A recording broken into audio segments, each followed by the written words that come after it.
Hello everyone and welcome back to our YouTube channel Lawyers Stuffs. This is Gargi Booth and today we'll be discussing about cybercrime. So what is cybercrime? Cybercrime is a crime evolving from a computer and a network done by seemingly faceless attackers who threatens a person or a nation's security and financial health. And hence it is also known as computer-oriented crime. It involves the employment of a computer as an instrument for committing the illegalities like fraud, trafficking in child porn, stealing identities, or violating privacy. There are 7 different types of cybercrime. First is invasion of privacy and identity of theft. That affects both virtually and a true body, but the result upon each are different. It includes illegal access to someone's personal information like that of credit cards, which results in loss of private or monetary information. Second is a child pornography. Pornography is the deadliest product of the technological evolution that drove early deployment of technological innovations in search of profits. Third is ATM fraud. It is the most mundane type of fraud possible by the computer, in which the criminals have deployed means to intercept the data on the card's magnetic strip as well as the user's highly confidential PIN. Fourth is counterfeiting and forgery. File sharing of intellectual property is only one aspect of problem with copies, and hence the digital devices can easily render the material artifacts of the original copy, amounting to the traditional crime of counterfeiting.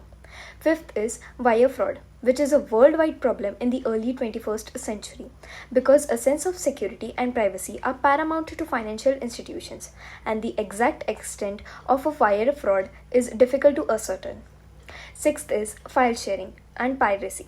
Piracy is illegal duplication of copyright materials. The greatest nightmare of recording industries are these CDs.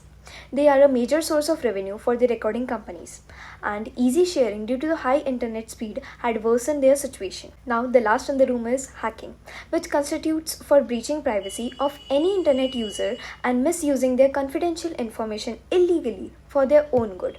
To deter these flavors of cybercrimes and provide protection to ordinary internet users, cyber law remains valuable and an effective tool against the cybercrime wave. This include special provisions in the Indian Penal Code 1860 and the Information Technology Act 2000. The Section 292 of IPC describes whosoever sells or tries to publicize obscene object could be held for imprisonment up to 2 years or fine of Rs 2000 in the first conviction, and extended punishment of 5 years imprisonment and fine of Rs 5000 will be implied on the second conviction. Section 419 mentions cheating by personation resulting into imprisonment up to 3 years or fine or both.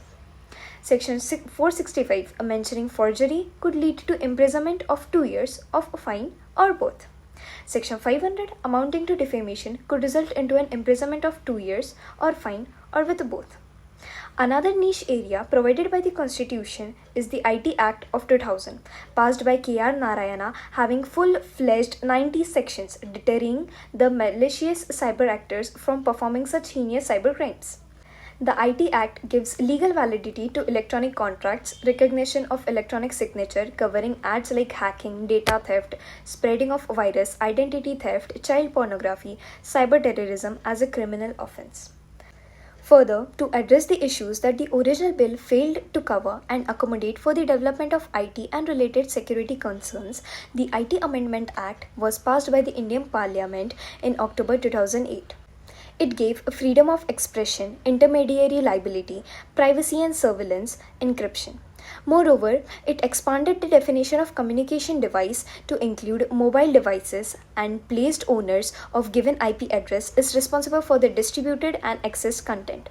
And the most controversial change in this act involves Section 66A, which makes offensive message illegal and holds the owner of server responsible for the content. That means if an IP address with pornographic images is addressed to your server, you can be held liable for it, even if you do not authorize its access.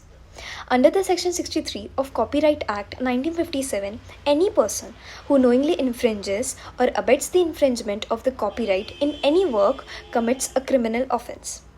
And now, few offenses under the IT Act are: the first is Section 65 for tampering with computer source documents, which could result up to imprisonment of 3 years or fine of Rs 2 lakh or both. Section 66B for hacking with computer system and receiving stolen computer or communication device whose penalty could be imprisonment up to 3 years or fine up to rupees 1 lakh or both. Section 66C using password of another person resulting into imprisonment up to 3 years or fine up to rupees 1 lakh or both. Section 66E for publishing private images of others which could penalize up to rupees 2 lakh or imprisonment up to 3 years or both.